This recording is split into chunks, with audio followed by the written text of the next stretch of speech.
Well, staying with the ANC, political analyst Elvis Masoga says the party finds itself at an extremely dangerous political conjunction. He says the veterans and stalwarts of the liberation movement want to save it. Speaking to our SABC Polokwane office, Masoga added that the ANC has been able to survive many decades because of the contributions made by veterans and stalwarts. Most of these veterans and stalwarts of the ANC have joined the ANC long even before President Jacob Zuma can become a member of the ANC. There are veterans who have joined the ANC in the 1950s, some in 1958, 1959 and 1960. And we can rarely find those people within the ANC as we are speaking. So I think it's politically dangerous on the part of the ANC to say they don't recognize this National Consultative Conference of the ANC stalwarts and veterans, because they were supposed to listen to them, to listen to their advices and to listen to their wealth of experience that they have accomplished throughout many decades of waging a liberation struggle on behalf of people of South Africa.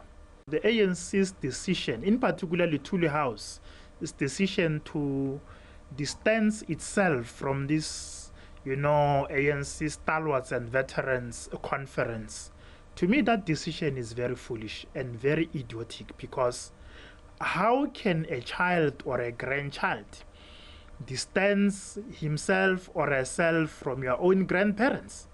Because these stalwarts and veterans are the true custodians and guardians of the ANC. For many decades, they've sacrificed comforts, they've sacrificed their lives so that the ANC can be alive today. These veterans and stalwarts have fought viciously against apartheid and colonialism so that South Africa can have democracy today. But suddenly, I don't know out of what Lithuli House is saying, they don't recognize this conference of stalwarts and veterans. To me, it doesn't make sense, because the true, guardians of the ANC are these veterans and stalwarts, because they've got a wealth of knowledge, information, and experience as to how should the ANC, resurrect itself. How should the ANC, be able to solve the problems that is confronting it as we are speaking today.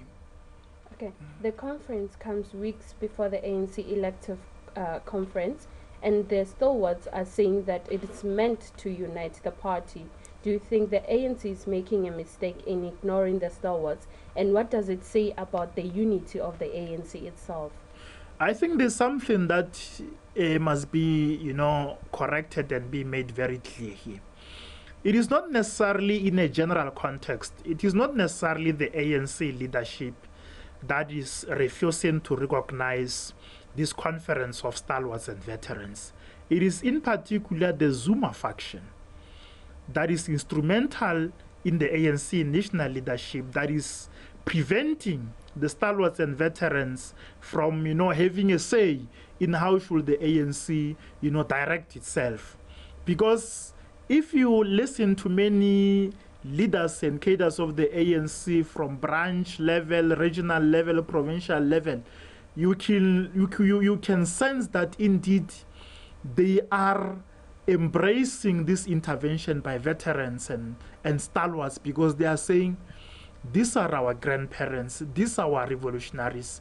They've made the ANC to survive over a century, so we need to listen to them. It is only a Zuma faction that does not want these veterans and stalwarts to have a say in the ANC, because these veterans have been saying the ANC is dying, the ANC is paralyzed, the Gupta influence in government and the ANC has caused so much damage to the liberation movement. So I don't think we can say totally ANC members and leaders are against the stalwarts and veterans. It is only a faction in the ANC that is against the stalwarts and veterans.